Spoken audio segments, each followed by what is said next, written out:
When the pandemic hit in early 2020, it became a game reset. Every high-touch and high-risk activity had been forced to move online. Ultimately, those in the digital industry are the winners. The pandemic has created a chance for entrepreneurs to rethink about problems in society and solve them efficiently through technology.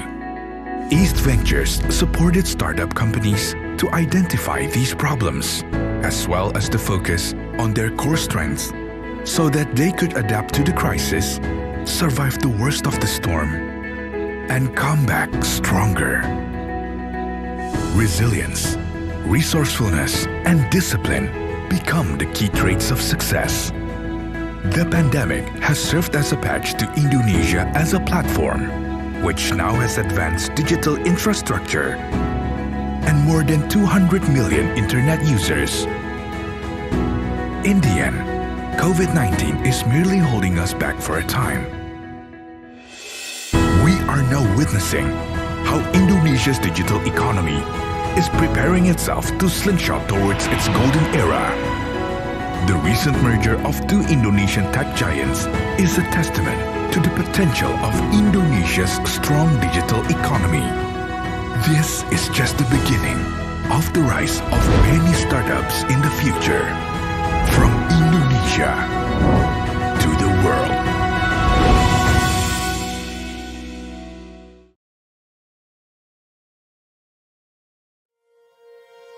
Since 2009, East Ventures has been involved in the development of technology and efficient digital infrastructure in Indonesia.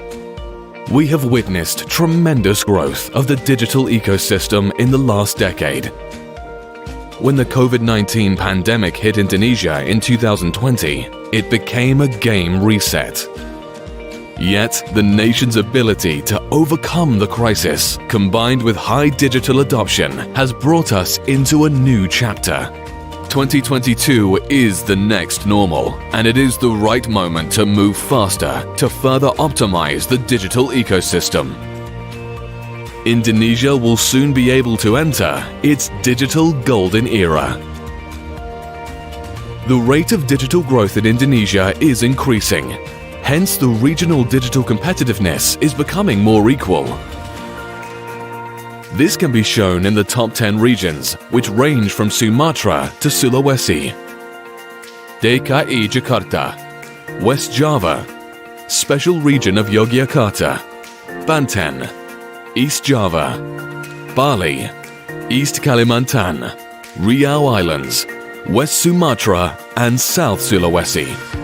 Digital equality among regions is due to the development of digital infrastructure in rural areas, the advancement of information and communication technology, and MSME's digital transformation.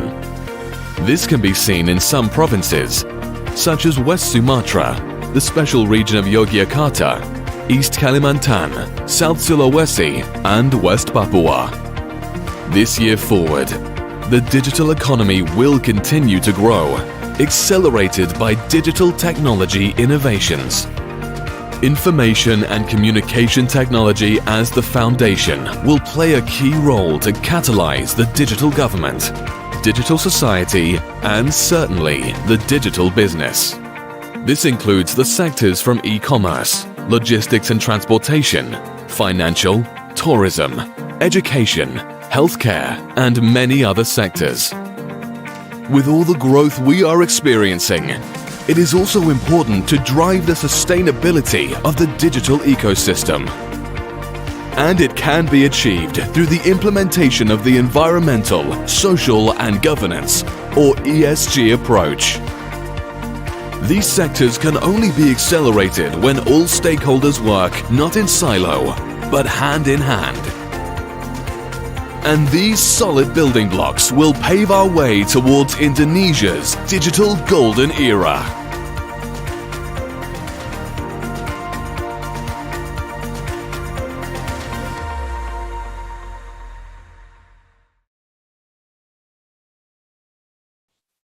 Hi everyone, welcome back to Women with Impact Forum For those of you who joined for the first time, this is a virtual forum hosted by East Ventures, where we host and facilitate keynote speakers in discussing women-related issues. In today's session, we hope to provide insights from speakers across different industries on how women can work hand in hand in solving the issues and achieving a sustainable development. The Sustainable Development Goals, or known as SDGs, was adopted by the United Nations, covering 17 pillars, ranging from gender equality, better education, to climate action and responsible consumption and production. In the last few years, accelerated by the pandemic, the topic around SDG and ESG is becoming relevant and raised more frequently in fundraising contexts for both VC funds and companies. So I'll be your moderator for today. I'm Davina, and I help to support the seed investment activities here at East Ventures. And my 5 amazing panelists for today are Irene, partner at East Ventures; Carmen, general partner at Vertex Ventures; Utari, co-founder and chief sustainability officer at Aruna; Levana, co-founder and CEO at Nalagenetics; and last but not least, we have Tamara, co-founder and CEO at Liberty Society. And without further ado, I'd like to invite each panelist to give a one-liner about yourself and the company you're in, starting from Irene, Carmen, Utari, Levana, and Tamara. Hi, everyone. Very glad to have everyone again on our second session of Women Forum.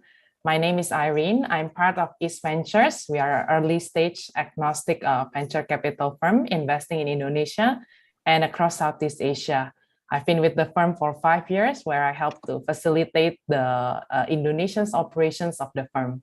Very glad to learn from fellow speakers and also for all the audience. Thank you for attending. Hi, everyone. Very glad to see all of you also joining us, even though it's going to be 6 o'clock soon. I'm with Vertex Ventures, and Vertex Ventures is one of the more established venture funds in Southeast Asia region. We have about $700 million of asset under management, and we invest in early stage tech or tech-enabled startups. Our areas of investments include like enterprise, consumer internet, fintech, healthcare, IT, and sustainability, which also includes agri-tech and food tech. So we are very happy to have co-invested with EV on various ventures. This is my 9th year in the fund, and I've observed much development within the firm, including how they articulate some of the trends that is becoming more important, such as the SDG goals, and backing great entrepreneurs, including a good number of them being women. Thank you. Utari? Hi everyone, my name is Utari. I'm co-founder and chief sustainability officer of Aruna. Aruna, we are integrated fisheries commerce that connecting the small-scale fishermen to get market access. But not only that, we also provide job for the women in the coastal village. Glad to see you today. Thank you. Levana? Hi, everybody. My name is Levi, or Levana.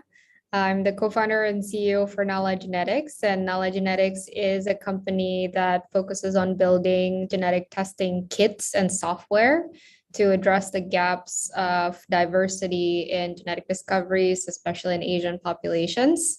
And very happy to be here and share more about women in the healthcare industry. Hello, my name is Tamara. I'm co-founder and CEO of Liberty Society. We're a social enterprise that empowers refugee women, specifically from Afghanistan, through creating products that are eco-friendly and ethically made. So we work with brands, companies, consumers who are looking to source more sustainably and ethically. Thank you, ladies. What a great super female leaders that we have here today. So I just start going into the question. This year, right, in the celebration of International Women's Day, the UN has decided on the theme Gender Equality Today for a Sustainable Tomorrow. I'd like to start this panel with Irene and Carmen as well.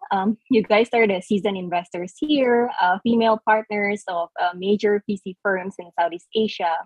What is your take on this? how promoting gender equality affects sustainability. Can you also share with us your perspective regarding achieving gender parity in the tech industry?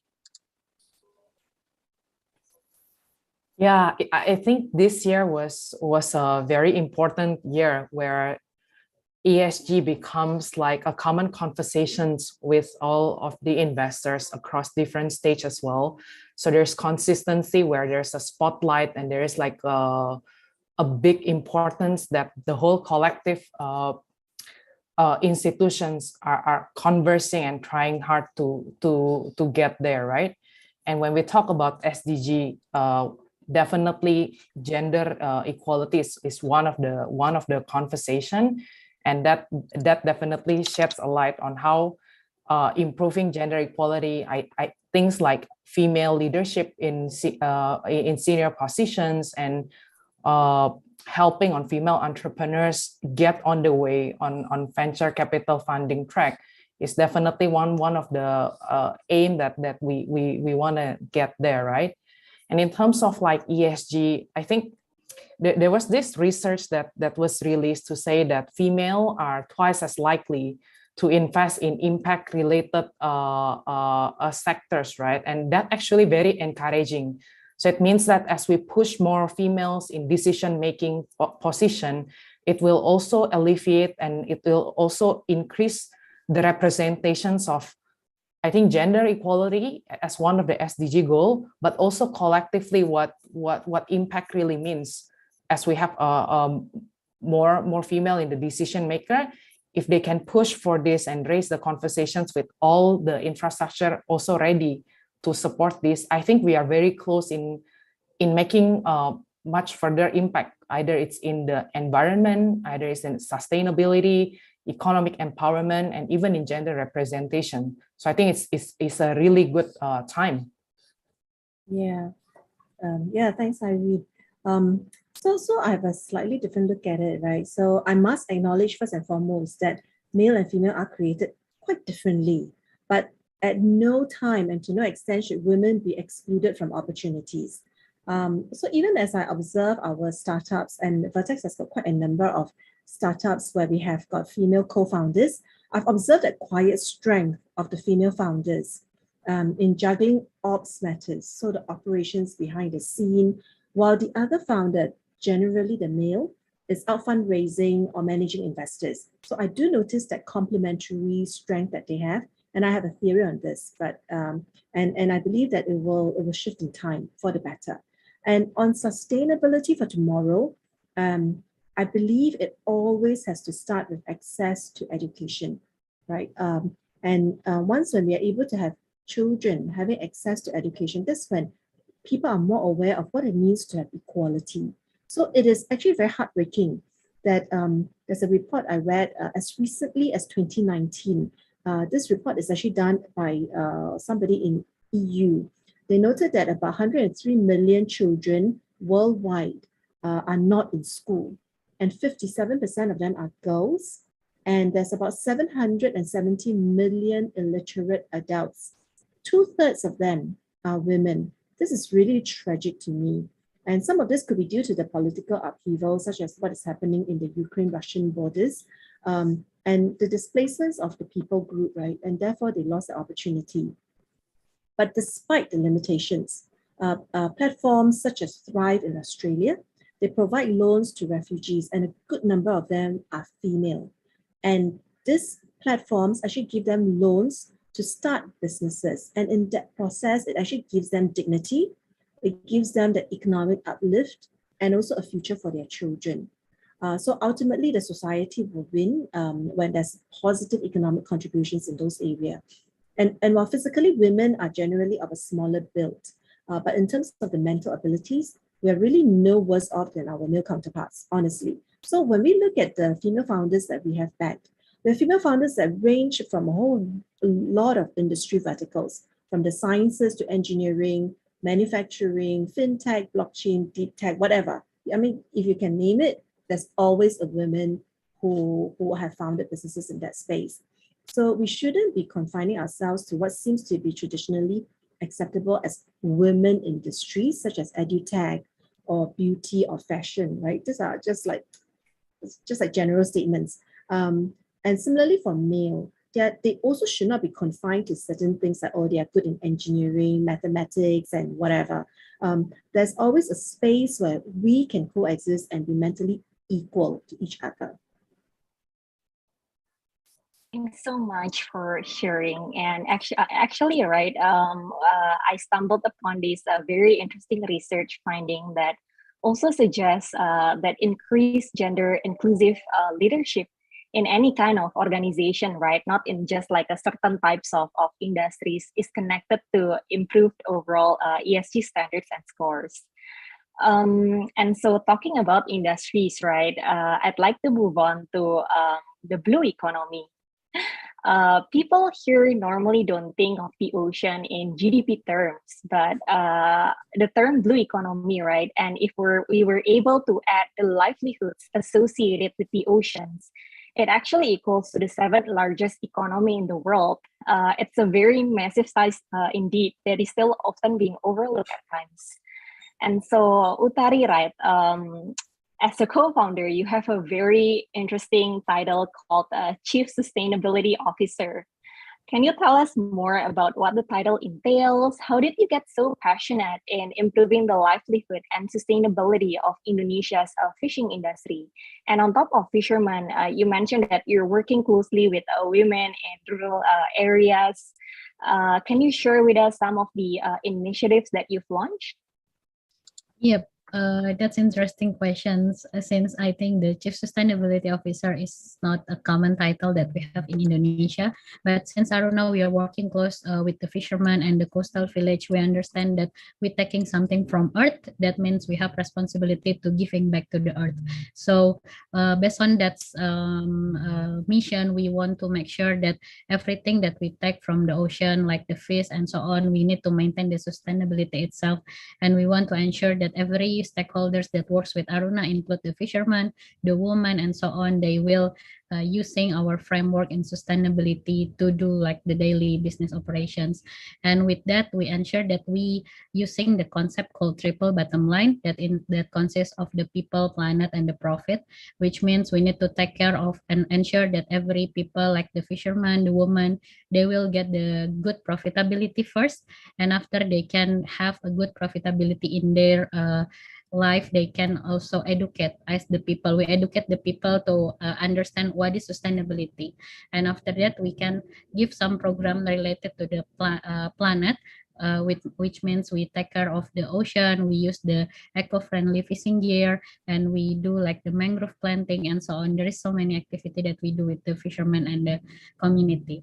And talking about the women in fishery industry, it's something that's also interesting, because we understand that not so many women that involved in the agriculture, especially fishery.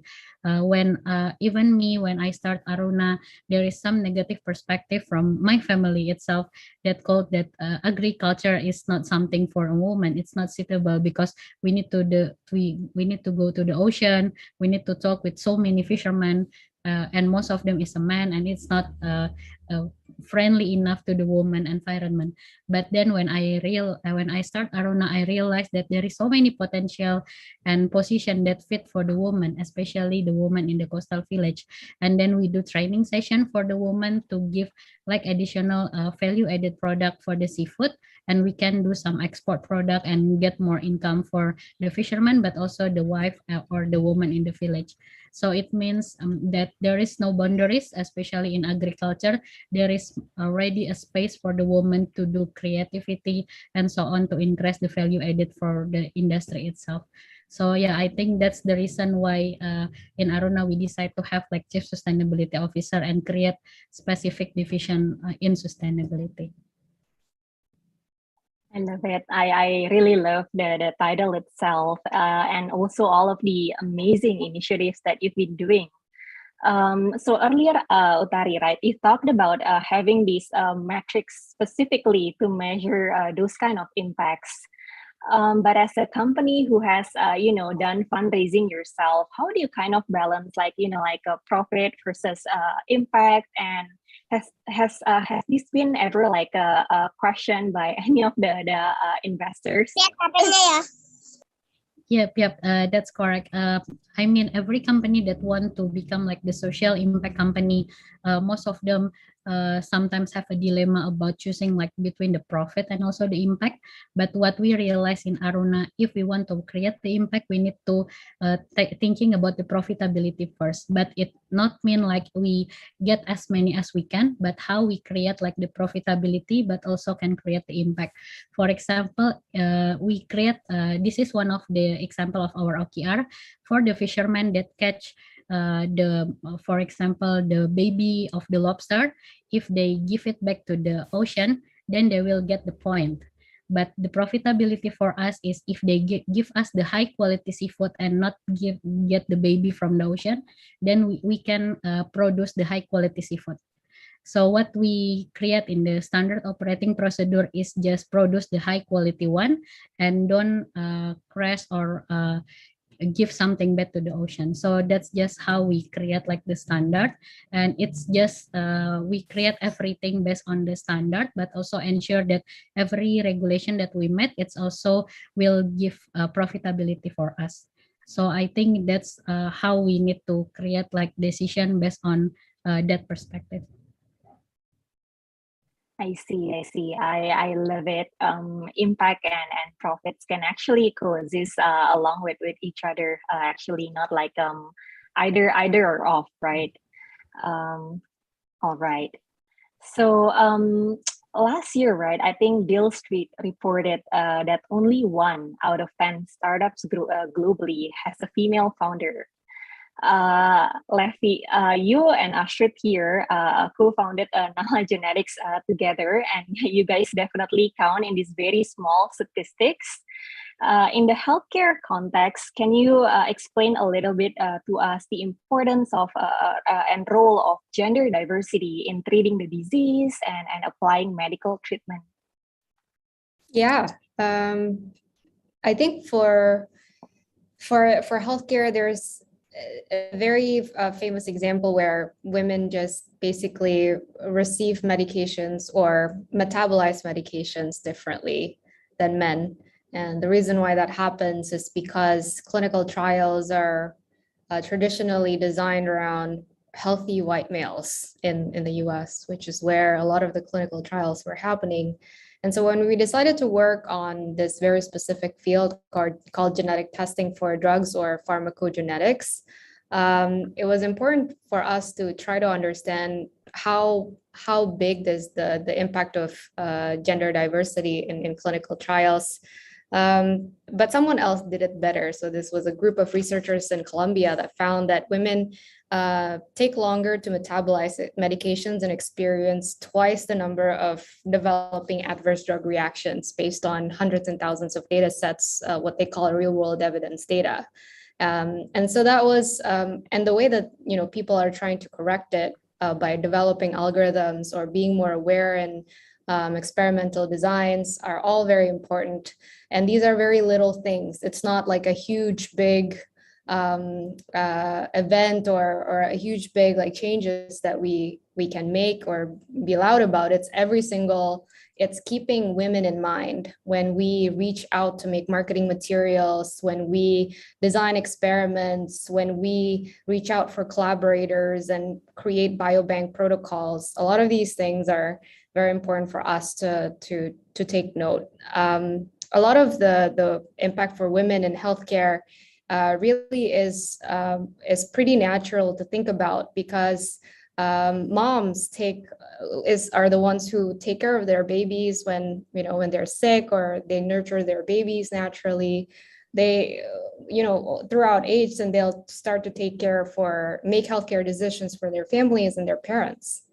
So it's very natural to think of women as decision makers, but also the exciting opportunity that women can bring to a lot of product improvements out there.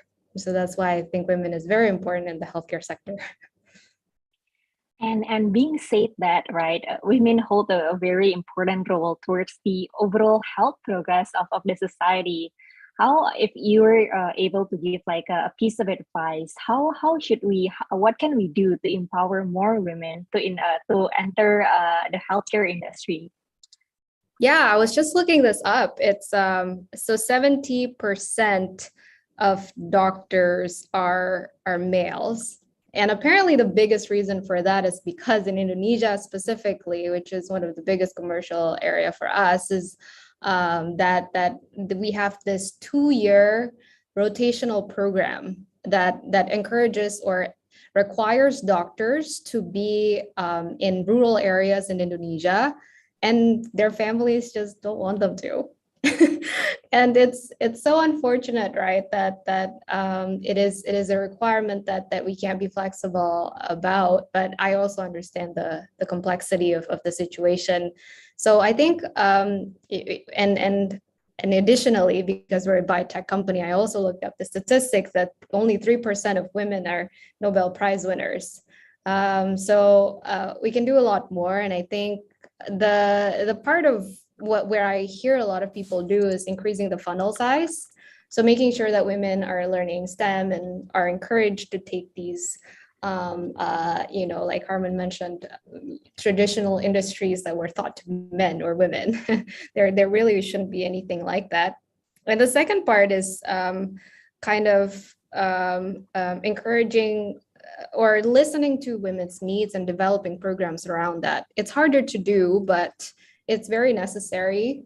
So for example, creating programs where women maybe are allowed to do things at home, or giving more flexibility to work where their family needs are, and giving them a reason to go back to work even though they've taken breaks. All these things are programs that previously weren't designed maybe in a lot of industries, or I'm not sure how exactly in the doctor fields, but in scientific industries for sure. It's encouraged. It's to be able to be more flexible that sometimes women need when they have to take care of their families or build families themselves. Got it. Very interesting number, and even more interesting root causes. So there's this structural side, there's this also cultural nuances involved. And I do agree with you. We all here need more flexible working policies to dedicate and encourage more women to participate in the industry. And so, Tamara, I think in the introduction, right, you mentioned about Liberty Society and all of these great initiatives that you do at LS. You work alongside with kids from Afghanistan. You help to create sustainable and ethically produced goods. But we'd also love to know the backstory behind Liberty Society. Can you share with us the reason you created LS in 2019? And since then, what are some of the challenges that you've been facing recently, especially in the face of pandemic? Absolutely. So my background is 7 years being in the NGO sphere, seeing a lot about the limitation of poverty does to women. Like what Carmen mentioned about how oftentimes women either have to choose either putting food on the table or sending their children to school. And children then end up having to drop out of school because they have to support their parents. So number one that I see is, I think education needs to be coupled with financial empowerment to make for sustainable intervention. That's how me personally from a nonprofit background came into social entrepreneurship, because we are seeing the impact and access to market and sustainable livelihood can do for women. One instance is Afghanistan women in their countries are not allowed the rights to education nor work. Then when they got here, when we first started, they were not allowed to even go to our center to start training. They have to be monitored by their husbands. And then when they start becoming breadwinners for the family and being able to provide their children to school, that's when their husband allowed them to go to our center, make an income, and put their children to school. So that's, I guess, the number one reason. Secondly is connecting skills to the market, where we did a research on the talent mapping of this community. A lot of them some come from highly educated backgrounds. They have craftsmanship, but it's just that they lack the ladder to achieve success. when we talk about giving dignity back for women, it's when we place them in a productive space where they're allowed to create products that they're proud of. And that's a part of our storytelling, even for brands, companies, corporates, and consumers, that, hey, you can shop consciously, empowering women in the process while making it eco-friendly and making it hit the triple bottom line, making profit, good for the people, good for the planet. This year, for social enterprise, the term is formally accepted nationwide. So I think I'm just very encouraged that NGO funding globally is drying up, or it's shifting the trend towards more entrepreneurship and social entrepreneurship specifically. So I think we would love to see more the use of business to eradicate fashion by tackling the triple bottom line. In regards to your question about how COVID, the pandemic, hits our beneficiary, I think being able to care for the whole persons is key, especially when we're talking about our employees, our community as well. What that means is even though our business revenue is growing 200 to 300%, we have to be able to match the demand of the market with the productivity of the women, even if that means saying no to the order that we have. Why? Because what we can perceive as good impact can actually they perceive as stressful work, and that adds into working with marginalized people group and how that impacts them. So there's a lot of balancing act that needs to be done there as well. But I think for us, what we're also able to see is with the sustainability trend coming up when the pandemic hits. So a lot of companies are becoming much, much more aware, where millions of dollars are being funneled to offset waste. So as a company, for us, we start thinking, okay, how can we sustainably empower our makers? Number one, bulk purchases from companies. Secondly, is meeting the ESG goals of companies rather than CSR money just going towards one-off donation. We're funneling that into, hey, why don't you funnel that into sustainable livelihood for these communities? That's when our upcycling as a service division came up as well, where we are able to upcycle plastic waste, even dead stock fabrics as well from these companies that are harmful for the environment, saving them from landfill and then turning them into added value products. Yeah, I think it's covered, if I'm not mistaken, the SDG number 8 talks about, inclusive and sustainable economic growth, full and productive employment, decent work for all. But the reality of the pandemic, it's actually quite harsh. It has led to many job losses. Some even say that the damage was 4 times higher compared to the global financial crisis back in 2009, which is absolutely a very high number, right? But as you mentioned, the key here is balancing between, again, where the market goes and at the same time, productivity of our social partners and entrepreneurs. And so I'd love to pull the curtain a little bit, right? And ask a question to each of the panel here. We have investors and also like amazing founders. What makes sustainability and the pursuit of better SDG practices something that is important to you personally or professionally? Maybe Irene, you wanna take it first? Yeah, I think for SDG, right? As Tamara mentioned about rebalancing, I think this year is really about the time to rebalance. There's a lot of opportunities that has been created in the past. I think for SDG, a lot of times we wanted to do it, but we are still not really giving 100% attention to do it. So I think with it, as we move collectively across different groups, I think I'm just so excited that this becomes something that a lot of people are aligned, right? Investors, entrepreneurs, even to a certain extent, like corporates and government. I think everyone is go on one directions where we want this to happen, and it's really getting exciting. I think a lot of work to be done is really to like how are we going to do this, right? I think that's the homework that we all have to do. In what kind of format will this come into practice while everybody do talk and be committed?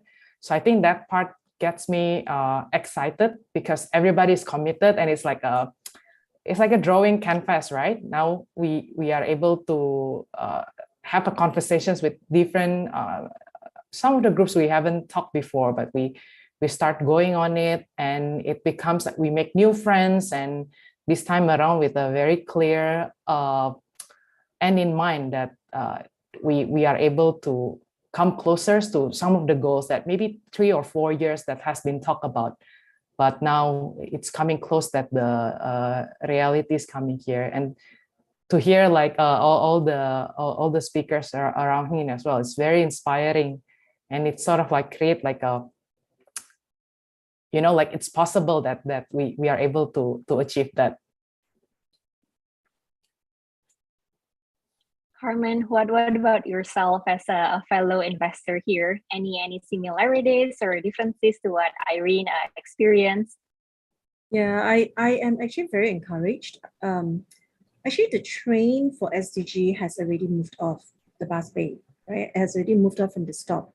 And this is actually supported by the youths. The youths, the millennials, the Gen Zs, and the future generations are already voting on what it means to consume responsibly, right? So then the question is, okay, with the new generation, we have a whole group of them who will say, I am not going to support some brands because they mass manufacture, they dump a lot of stuff, they may hire people and make them slaves as opposed to treat them with humanity and bother about their mental well-being, things like that. So the youths have already put their foot down, and therefore you have got the emergence of your direct-to-consumer that speaks of values, etc. Now then, what happens to those who are a little bit older, the boomers and the generation before them? How are they going to shift their mindset to say that, oh, okay, every few years, I just want to renovate my house because I'm inviting my friends over, my golf kakis to come over, and I want them to look at my new renovation. Are they being responsible?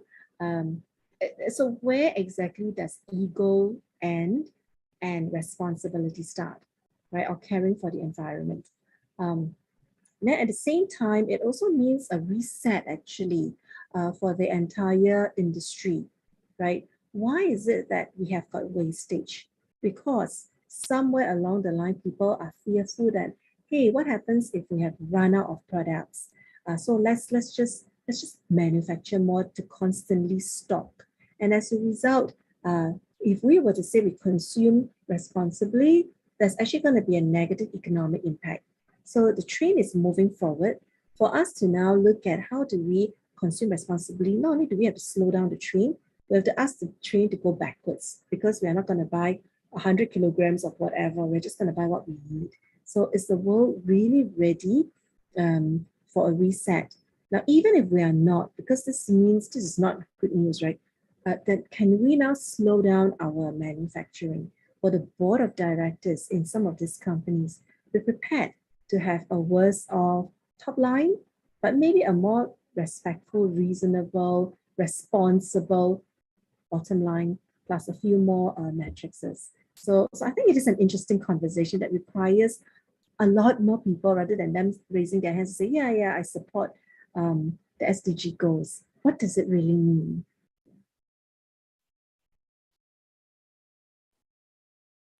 Yeah, I was just writing my notes here. I think you made a very great point.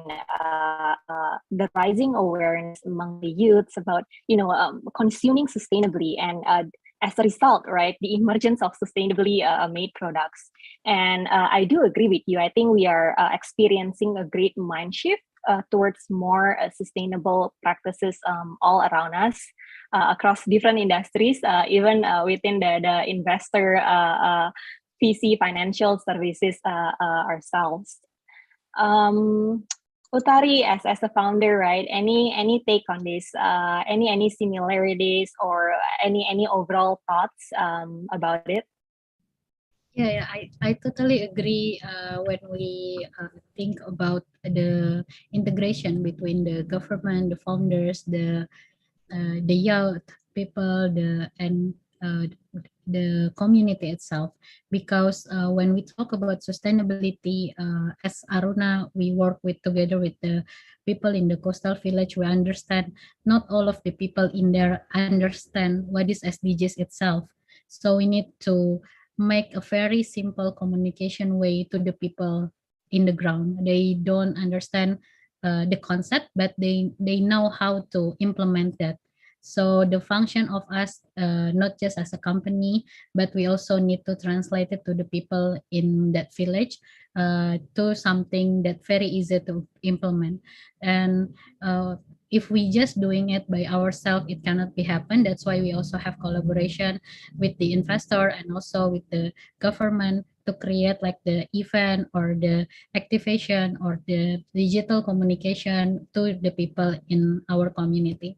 So I think that's a very good movement that everybody maybe in this world now already aware of sustainability. What is the responsible fishing for us? Because if we not take care of that from today, there is a potential.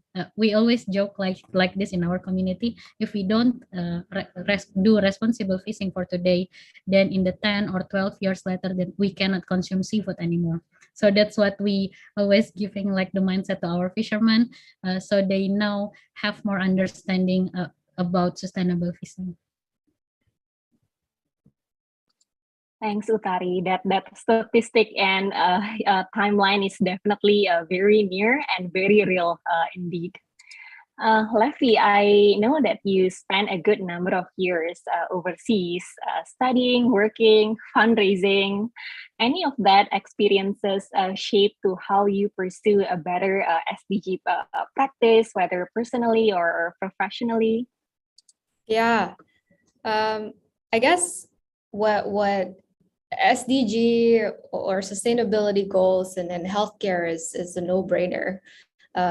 Especially for healthcare, the more number of patients or lives that you touch, if the technology works, if the services work, you're supposed to make a positive outcome. I think what's important what I learned a lot from my years in the US and Singapore and then Indonesia, which are three places that I spent most of the time, is that healthcare is very local. Things that work in the US may not work in Singapore, may not work in Indonesia, may not work anywhere else. And it's up to each kind of country and each thought leader in each country to understand what works in those environments. And for that conversation to happen, financing is always a big issue. And I think COVID changed a lot of where the discussion is, and it accelerated to a certain degree what funding looks like for healthcare in a lot of places. In the US, it's always been a long time coming. And I think that change from value-based services, fee for service to fee for value is a big one. In Indonesia, it's the shift for BPJS, which is the largest national insurance. In Singapore, it's now they're experimenting with a capitation model, which I think is super interesting. A lot of those, I think, has this idea that sustainability or healthcare equality for all is always in the mind of the government. So we work very closely with the government because that's how companies like us live. We can't. We have a diversified way of financing early prototypes of a project, either through grants, through collaborations with pharma companies, with the government, for us to actually finally make traction in the market and let the consumers vote or the doctors find its way to the guidelines that require this type of technology. So I think sustainability goals is something that I've always been a benefit of, I would say, in terms of my fundraising. And it's very exciting to see that a lot of countries are kind of rising up to the task and actually allowing for a lot more coordination, a lot more funding, and a lot more opportunities for people like me to kind of to participate in it. So I'm very excited for it. You actually mentioned a very interesting point. Just like in any other business practice, even SDG practices and approach require hyper local implementation on the ground as well. And you also mentioned about financing, which we'll talk a bit more later with our investor panels here. Tamara, any similarities perhaps to from what the panel mentioned earlier, or any differences? I would say the entire value creation processes from the consumers to the demand people to really change the industry requires collective effort. In the fashion industry, for example, we can't just work on the consumer's end, but we have to work with the brands and the corporations who actually produce these products. I think what's quite discouraging would be that a lot of the times companies or partners come in to integrate circularity or ESGs or SDGs initiatives as a campaign-based model. Where we hope to try to change it is move it into the circular model where it's ingrained in their business model itself. So I think in that sense, personally, I would love to see this more than just a marketing gimmick for companies, but more so this is a real tangible, practical results that can be attained for these companies in the next 5-10 years.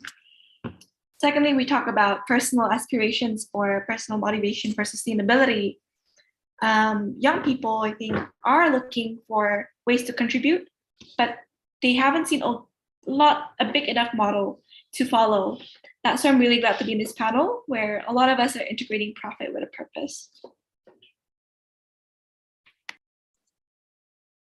Got it.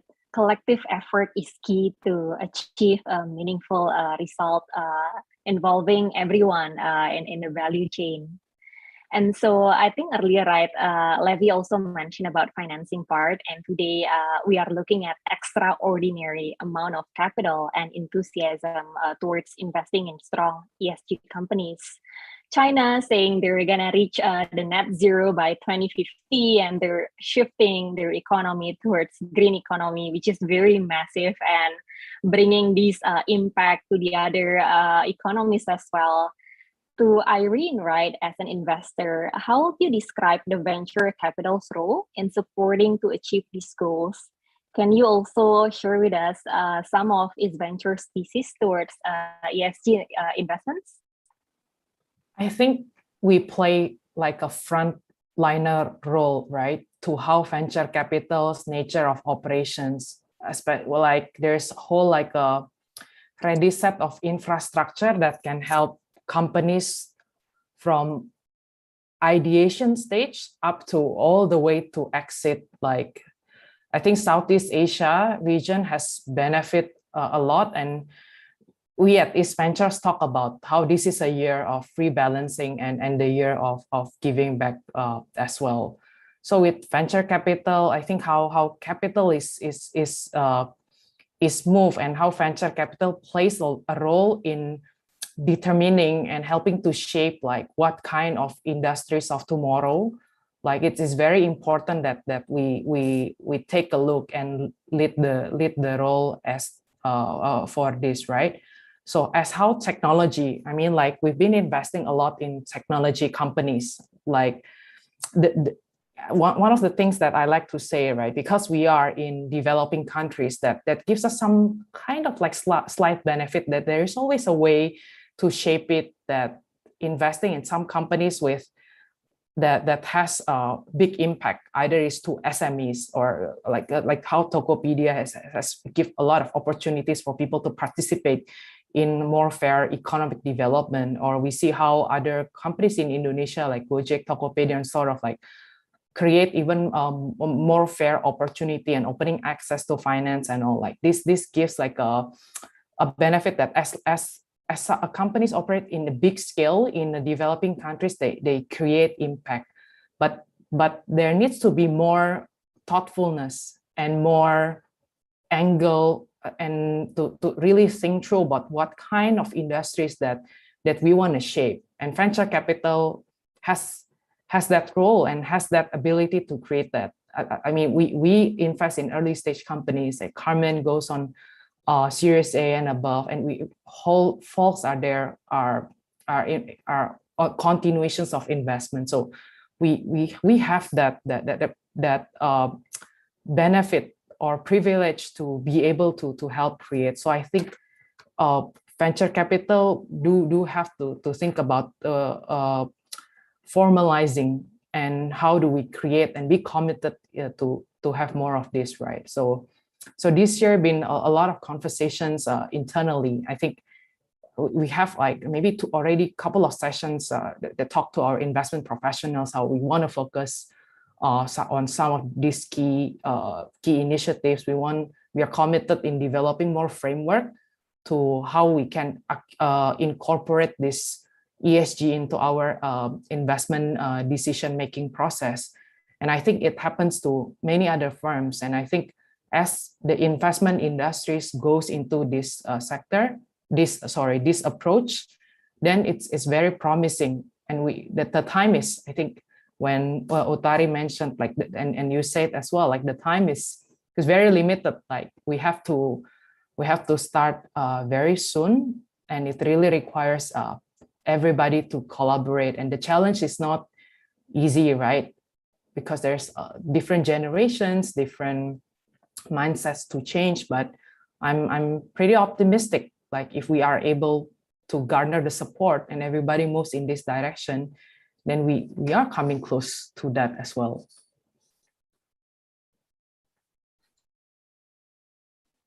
Carmen, what about yourself at Vertex? Any views, specific theses towards ESG investments, or any new mandate towards ESG investments? Not so much new mandate on ESG investments. Interestingly, we also started getting into being more ESG aware, right? Because our LPs, some of our LPs and ESG, SDG, very well established in Europe. So some of our LPs are actually from Europe. So they are the ones who started to nudge us forward to start thinking about having certain ESG awareness in the way we invest. So this is a practice that we have been doing for the last couple of years. Now, to address how maybe VC's role in achieving the SDG goals, honestly, if businesses has been operating in a model where they are respectful, responsible of the environment that they operate in, we wouldn't even need to talk about this SDG goals, right? However, because human beings, being human beings, we are quite myopic. And so with time, we have, because of profit, we have hurt Mother Earth. And not only just Mother Earth, it's also affecting the residents of this shared neighborhood that the whole world is in, right? So what SDG goals then serve to do, to me, is to remind our founders that they have to be very mindful when they create and solve business issues, how they should look at contributing to human flourishing. So not to overwork people. So there are some models that we really have issues with, right? So do not overwork people. Make sure they have got time and space to rest with their families, time and space to rest mentally, and the environment, the working environment that they are in. Would you want to be in that environment? So if you do not want to be in that environment, please don't load it onto your staff, right? And also in terms of how they handle waste from their factories, let's say, do they just conveniently pour into the drain just outside their units? Or do they spend money to treat it before they dispose it? So because this will have issues on, or this will affect the expense lines of businesses. But what is a responsible thing for them to do? So, and as VCs, our founders, our team members, they are of great importance to us. We can lose a deal, but we cannot lose the people, right? And we acknowledge the moments when they are very stressed out. Like even last year, there are different people who say they are burning out because you can have back-to-back calls. You really have no time to think because you don't travel anymore, right? So, so if they are burnout, are we even aware? Do we have conversations with them? Do we continue to press them, or do we demonstrate to them that, hey, it's okay. We may miss our top line a little bit, will handle this issue with the investors. But guys, you all need that day off. I declare one day off, things like that. To what extent are we empowering, standing with our founders so that they know how to value the assets that they have, which generally are the people? Thank you. You mentioned a very great point actually about, having the time and space to just take a rest, both physically and mentally, right? And since the pandemic has started, we've seen the online remote working environment causing a lot of burnouts and also Zoom fatigues. So it's definitely felt by everyone across different industries. And ESG definitely continues to be a very interesting topic for VCs.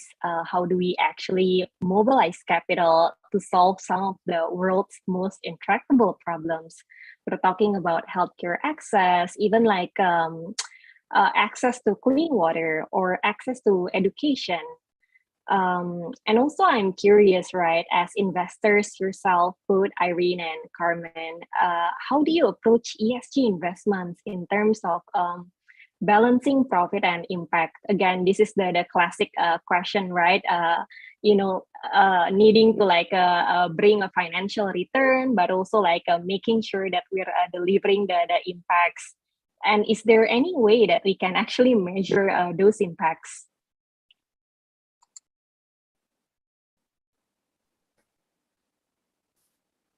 Carmen, you wanna take it first this time? Yeah, sure. Yeah, it's a journey, right? It's a journey that all of us will go through together. And one of the questions was, how do we even, besides funding EduTech, how do we even live it out for them, right? For education, first of all, you have to educate the founders. So it's about speaking it. No, backtrack. Are we even aware of it? As investors, as board members, as advisors, do we even read enough? Do we even know what is happening? Can we speak it to them, to our founders when we meet with them? Are we just constantly banging them on the head that, hey, you're missing a quarter, you're missing the top line. You say your CAC is going to be X, Y, Z, and you're delivering X plus Y plus Z. What is this, right? So the conversation, even as board members, we also have to help nudge them forward, because they are at the end of the day working hard for our returns, right? But as to how do we balance impact with profit, honestly, I feel that if we are able to get our things right, if you share with the team that, hey, if you are careful in, let's say, manufacturing something, if you don't have to do a rerun because we didn't give proper instruction, the moment you do a rerun, you have taken more time. The moment you do a rerun, maybe some things have to be re-delivered back. You have contributed things to the environment that is not great. The person who has to redo it feels demoralized. So at the end of the day, it starts super upstream, right? Are we as leaders, do we give clear guidance, clear instructions? Do we help them to understand making mistakes will mean what? And it will mean what to your bottom line? It will mean what to the SDG goals that we have to achieve. So it's a journey. We don't have to be so hard and fast on ourselves. Thankfully, we've got 10 years. So let's try to make it within 3 years to at least have some framework on being excellent in our work and not having to redo and hurt the environment. Yeah, definitely agree with the line of Carmen. I think with profit and impact at the same time, like we have to be more patient also treating it. It's not like to be treating everything in the single dimensions of thoughts, right? Because these things do take time.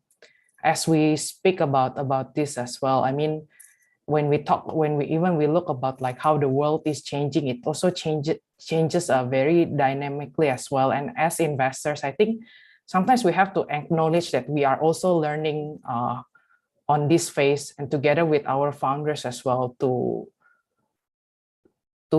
discover together as well how we should approach these things, because the aim was at the end is the same, right? I think we want to create a return is one, but also it's about creating impact to the society, and that's what investing is also about, is creating a betterment towards the area where we invest, right?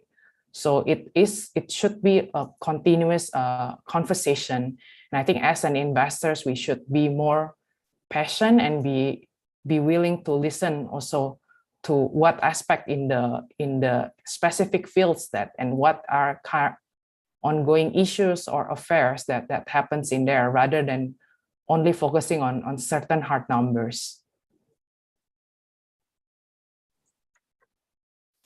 Thank you. I think the key is, just being present, and framework building is still in the initial days. And financial services industry, we investors like to put everything in a neat little bucket. We coordinate, we measure it, we contrast it, we compare it. It's definitely a lofty goal, but also very challenging at the same time, because every investment in impact can have very different outcomes depending on the cost, whether you're democratizing healthcare access, or you're improving the livelihood of fishermen, or other kids in remote areas. The outcome just look very different, but in essence, they're very important because they make the world more sustainable, and thus the vision of longevity remains a key focus for all stakeholders here. And I'd like to invite and encourage the audience to start asking any questions, if you have any, to our 5 amazing ladies and panelists that we have today. Later on, we'll cover those sections during the Q&A session.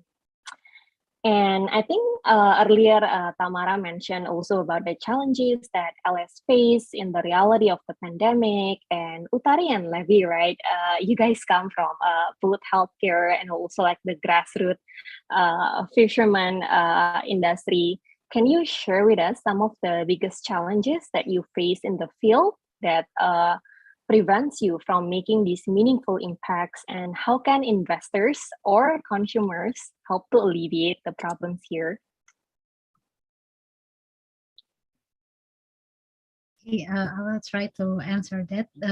For the fishery industry, especially in Indonesia, I think one of the challenges is infrastructure, because as you can see that Indonesia have so many islands, and most of the coastal village is actually in that remote island, which means when we want to make them digitalized, we need to go to that place and have internet connection, have electricity, and so on.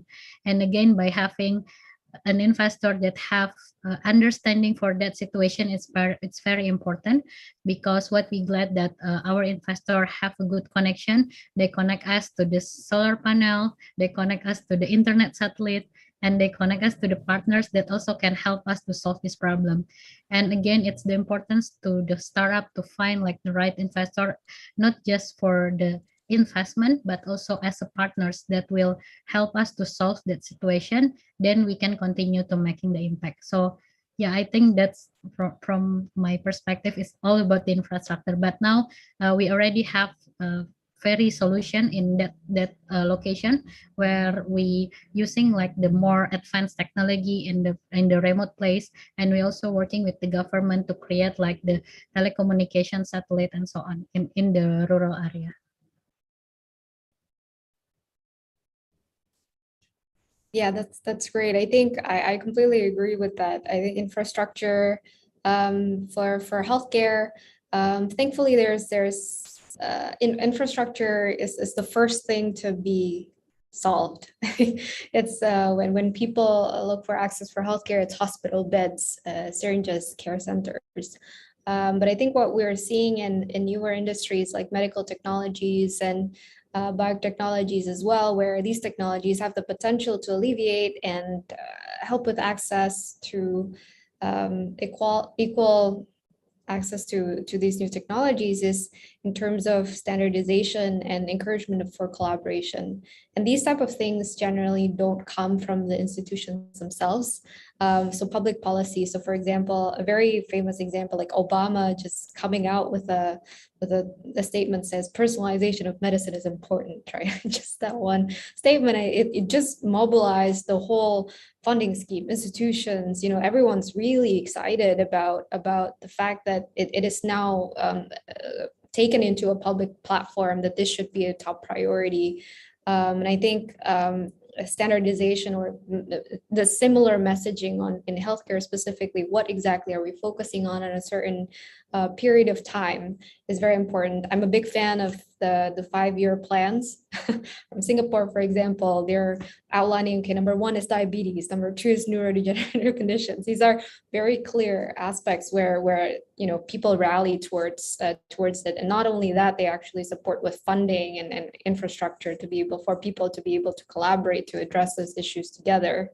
And the second part is related to I think collaboration. And what I've learned in the few years that I've been in this industry is that things happen very quickly when a few very capable people decide that it is the right thing to do. Like, for example, in COVID-19, when we were helping out people building labs in hospitals, it was a call between one person and one director of someone who wants to donate, and then another hospital director that decided, let's just do it and let's build it in 3 weeks, and I think we've seen that happen so many times during COVID-19, and with slightly more complex diseases or things that, it's not labeled a global pandemic yet, we don't see that type of urgency, that same level of urgency, right? So I think the help with the right partners like investors or collaborators is to remind people that, hey, there is a sense of urgency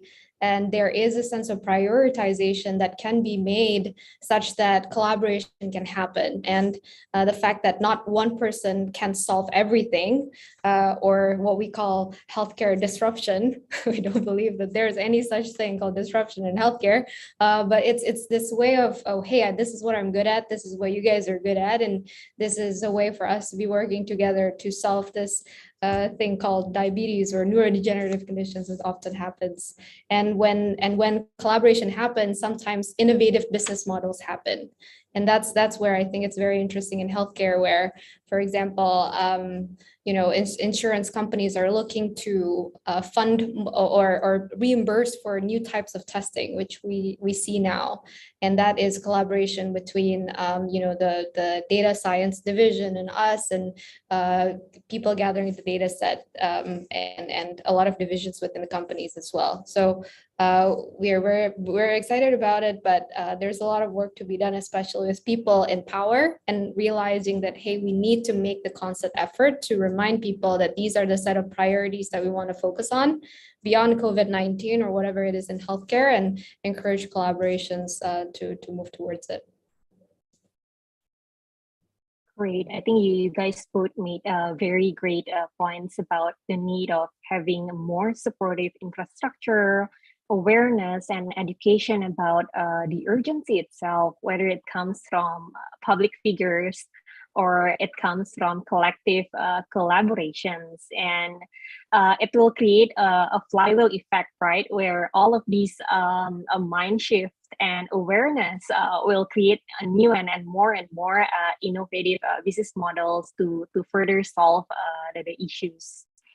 And so I'd like to move to Tamara. I know that we talked about challenges earlier, but also maybe can you share with us more about the opportunity itself in social entrepreneurship? And if you can give any sort of piece of advice to us here who is interested to start our own social initiatives, but just don't know where to start. Yeah, wow.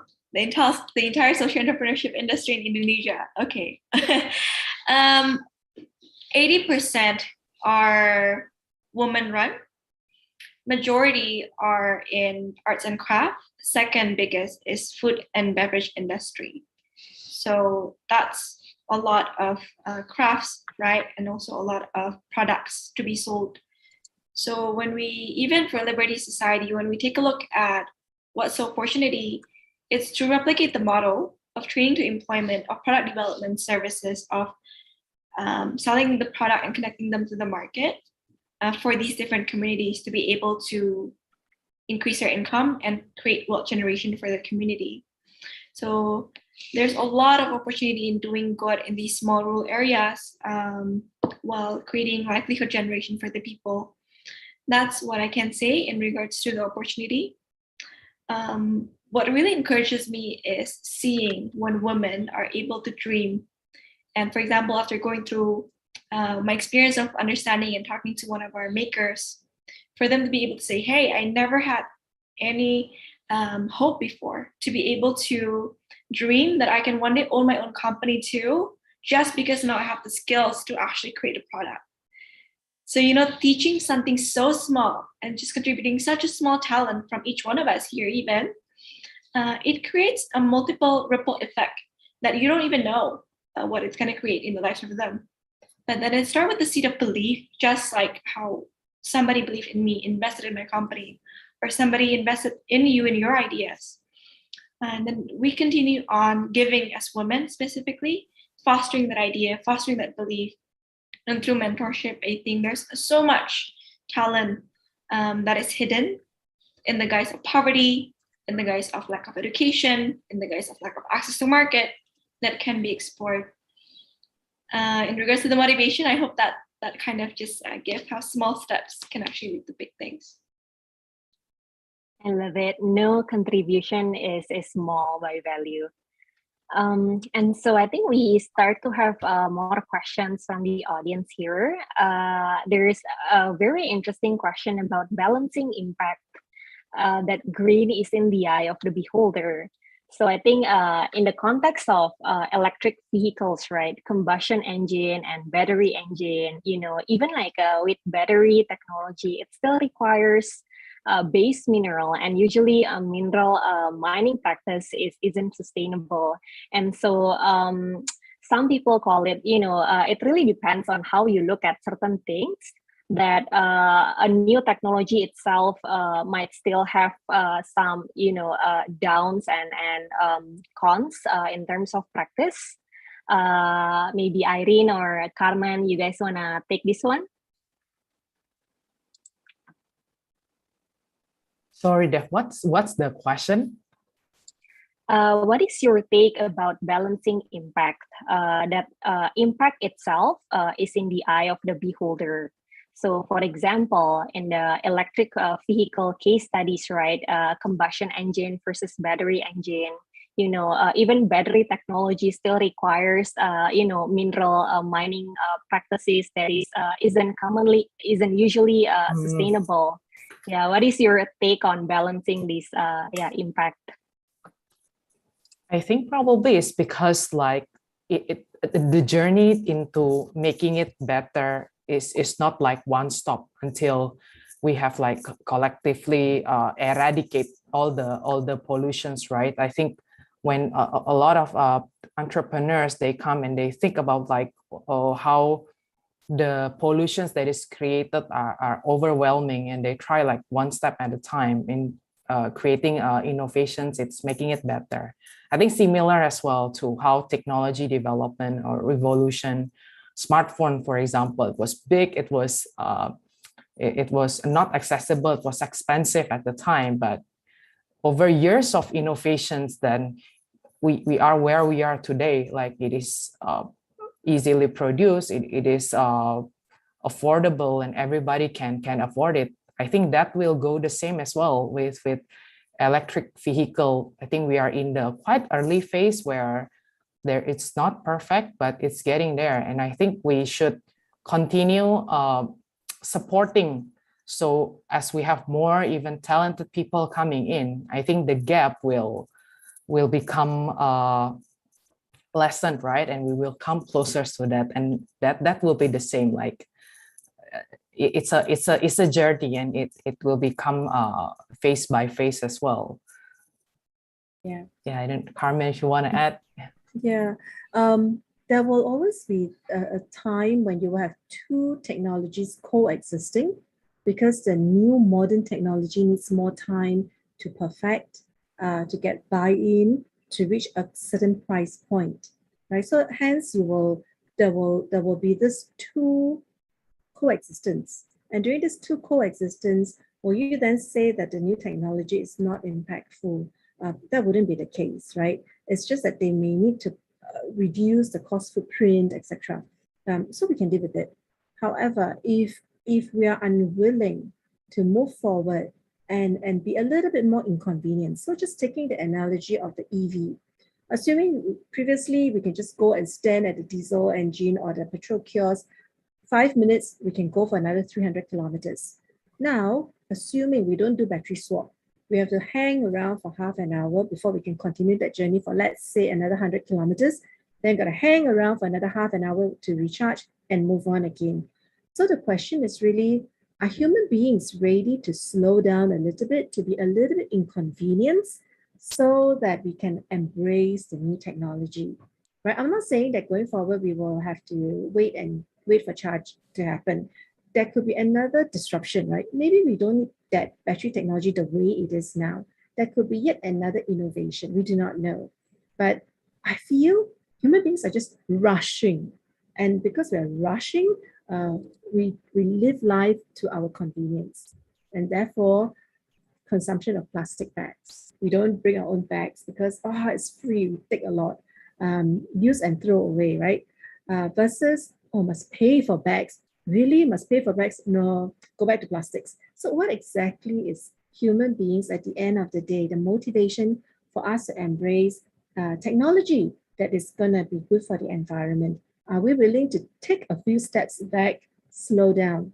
Even when it comes to packaging for things we send overseas or e-commerce, are we willing to pay more because the guys who are doing the delivery are using products or packaging that is more environmentally friendly? Are we okay if we receive an envelope that is reused envelope? Are we okay to receive a second-hand ang pao? Things like that, right? I love it.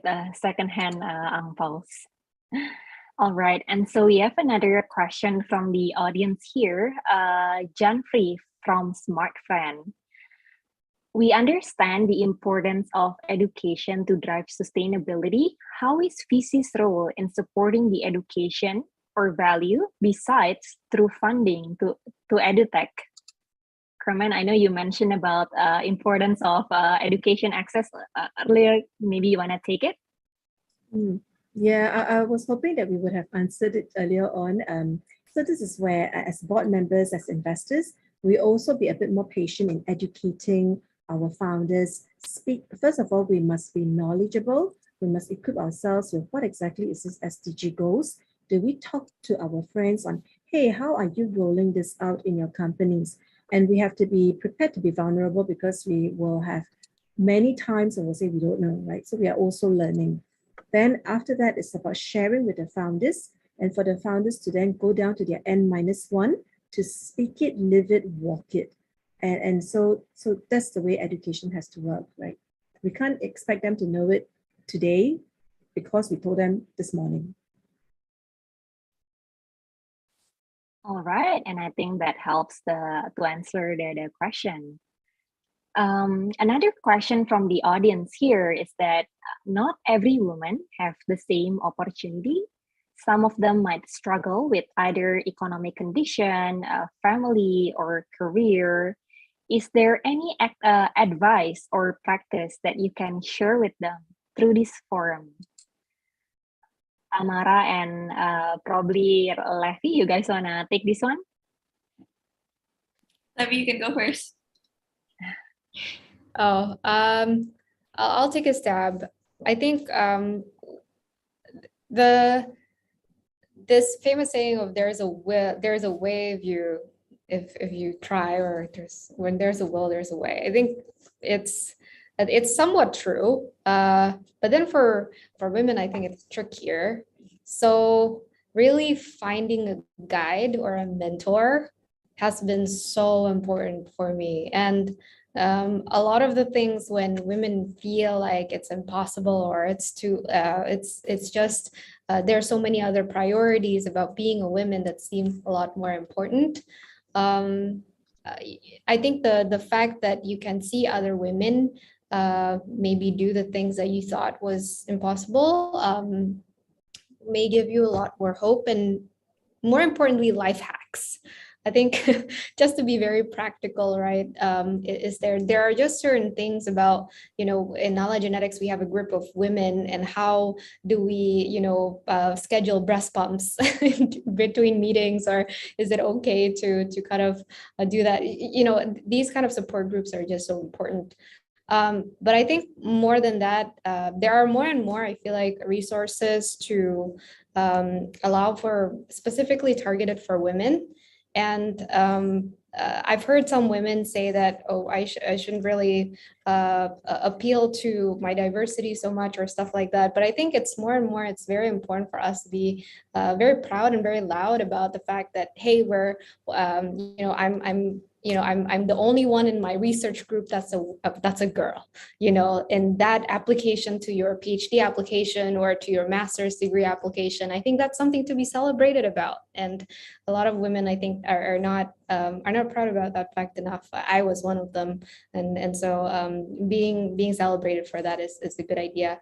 Outside of that, I think for there's a whole other class of being men or women, but not having the right opportunities. It's still so much work to be done. For example, for how do we support people to get secondary, tertiary education?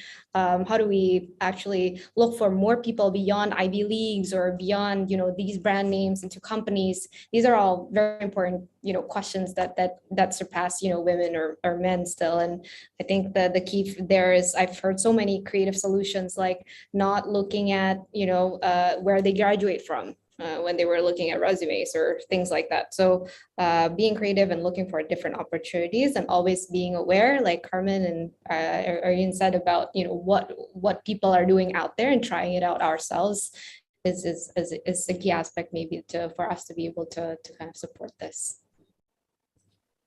Yeah, just to add on a little bit, I come into this webinar speaking with panelists from Aruna and Nalagenetics. I know your work even when I was still in college, right? So I think, I hope this can be an encouragement that I think my realization process being in the startup and venture capital world is that we women founders, or we women entrepreneurs, or women company entrepreneurs don't have to know it all to make something happen.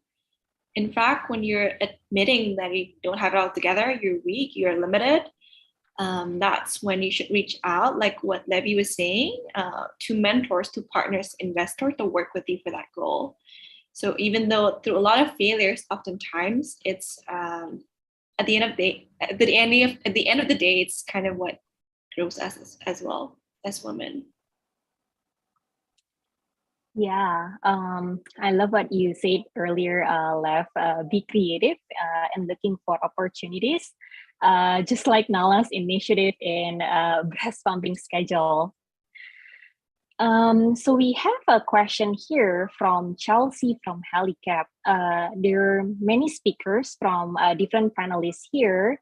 I was wondering if different speakers can give some ideas of basic indicators that you aim to track and measure for a firm to begin a more sustainable journey.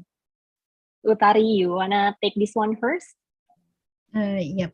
I think for Aruna itself, that the indicators is still based on the profit, planet, and the people. But how we measure it, it's actually how we turn it into the quantify metrics that can be implemented by our team, and using like the simple communication way. I think that's a very important, because if we just set like the metrics and say we need to be sustainable, then maybe our team cannot understand what it means. But if we track them, like we said that 10% or 50% of our fishermen should do this to become more sustainable, then maybe our team can implement that in the location. So I think that's the most important thing of being sustainable. The first is set the quantify metrics, and the second one is the communication way. Noted. And what about you, Levi? Any metrics that you sort of focus on to measure these kind of impacts? For us, it's the number of patients touched, or the numbers that we test. It's always been that, and hopefully that's enough for sustainability. But I think it's harder when we are are measured against, I think, profitability or revenue or other types of sustainability goals. Like, how do we, for example, there was an investor that asked us, tell us more about your environmental impact. So that, I think that's where I think SDG and ESG kind of, conversations need to be like a little bit more fine-tuned, but it makes us also think about those things more, I guess, and play our part, but and not to be too one-dimensional. But I agree with everything Utari mentioned, which is to put it into numbers and put it into a metric that you track, and communicated it across teams. On the other part about us, I guess it's the diversity angle, which is important not only for SDGs, but overall for just scientific discovery, is that there's not enough people that we include in our data set for genetic discoveries for Asian and different types of ethnicity. So we include that in every single order form, consent forms, what type of ethnicities and that you report to be. And just collecting that in the database and making sure that that's private and secure, and that's something that we communicate in all our publications, is something that we make a commitment to do. Great. All right, and we also have another question here from the audience. Thank you for the great discussion. I want to ask a very simple question. How do you balance the work and life outside work? Family, social, me time? Carmen, you want to take this one? I know you mentioned about the importance of having time and space to rest. Yeah, they're happy too. I also work very hard, like all of us, right, on the call. We work very hard with COVID. I don't run, but what I do is the moment I can finish my last call before 6 p.m., I will hit the road and I will do brisk walking. So that's my me time. And how do I relax? I relax by strangely listening to podcasts. I love podcasts. It's the best thing that ever happened. I'm not a Netflix fan, not a Disney Plus, not any of those, but podcasts, love it. And that's how I recharge. And then after that, over dinner, I have got 4 kids. So when we sit together, we will talk about what have I heard? And I'm like downloading to them. Love it when their eyes sort of like brighten. And sometimes when the topic is a little bit dry for them, you just know they spaced out. But it's okay. We got conversations going. They are motivated. They hear about entrepreneurs' journey and life. I talk about my work with them. So that's what I do on a typical day. And over weekends, Saturday mornings is my walking time with my husband. And then we will sit down for breakfast. And other times I will do my reading. And on weekends, I don't touch work. So Mondays are my nightmares because I will have emails over the weekend that pile up, right? But that's a momentum, sort of like something that I just get into the rhythm of. So that's how I kind of balance. Am I able to know what is the latest startup in Singapore that got funded? No, sometimes I don't. So I'm thankful for Deal Street Asia, Tech in Asia, and the Can and whatever. So read headlines lah, and then hopefully that will help. What about you, Irene? What is your routine to balance your work and life? Yeah, I think I agree. Like, setting boundaries is very important. I think when we talk about work, especially, I always look at how everybody is so pumped up, and there is like a sort of like when I was younger in the career, it's like there's always messages at every single time. And maybe when I was younger, I would try to attend it like every time it came about and reply. But over time, right, I think it's important to stay sane, like know that it's also important that if you have to be well in control also on your self-mastery, like you be calm and then be able to take it. So have a boundaries on it's okay not to pick up every single call right away. We know the importance as well. I think the second one is surround yourself also with the people that you like and help you grow. There's a belief that you are the average of 5 people closest to you. Like keep that relationship with it. It's okay to lose some relationship. It's okay to build the new one as well. I think a lot of people feel that we have some folks that we have to stay together towards, but life changes as well, and it's okay to renew relationship in that. And the third is to find ways to keep learning, right? And it's like Carmen to podcast. I'm a YouTube person, so I like to go around like TEDx conversation, like these things that live up to hear what people say. Some people read books. It's fine. I think different people have different ways, but it's important to continue expanding your horizon. It doesn't have to be on what your work is about. It can be about anything, and that will help you on daily life, help you to have an angle also differently from the counterparts. But yeah, education, like continue educating yourself is part of the things that as important as work as well. Got it. Now I know why Irene never reply my WhatsApp during weekends. But joke aside, I do agree setting boundaries is especially important. Take a step back and rest. It's a continuous journey ahead. And I know that time is slightly over, but before we finish the event, I'd like to end today's session by asking each panelist a question. Being a leader yourself, what legacy would you like to leave the world, both personally and through the venture you're in? Lev, you wanna take this first?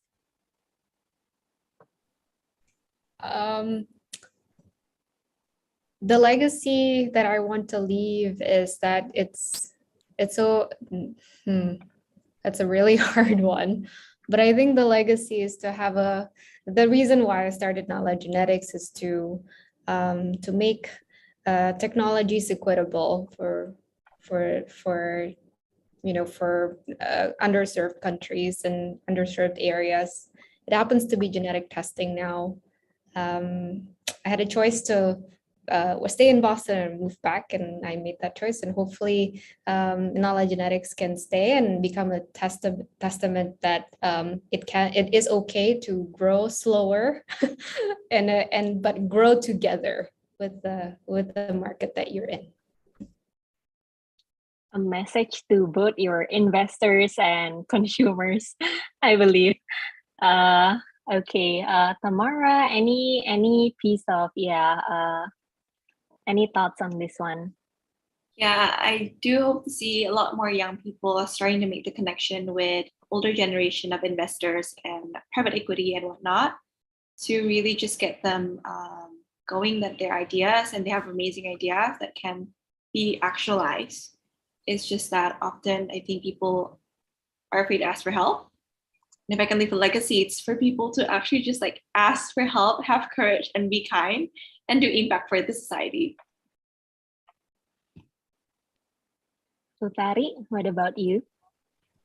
The legacy for me as the kid that grow up in the coastal village and come from the fishery family background, I think the legacy for me means by create Aruna, I hope that in the future I can give the same opportunity as for the people that also comes from that village and making their livelihood become better by creating the technology. So yeah, I hope that by do a collaboration, we together can create like more impact. Carmen? Yeah, this is a hard one, right? So in terms of legacy, not so much relating to family. It will be just to chart that path where more people can go, where it's not just a journey alone, but it's in the process of walking, you pull a few more people along with you so that together we can go towards either empowering women or just women making a change or raising the bar for what life ought to be. Yeah, never journey alone. Yeah. Irene? Oh, it's so inspiring to have everybody, and I'm the last one. I think really this is about being able to be always part of participants where we create opportunity for everyone. I think either it's like women, it's creating more, being part of the platform that provides equal opportunity for everyone. I think hopefully I can be continue part of that journey. Great. And thank you so much to the amazing panelists for joining us today and to the audience who are tuning in. We really hope you to see in our next event. And with this, I'd hand over to the media team for a photo session before we leave. All right, everyone, please turn on your camera before we have the photo session.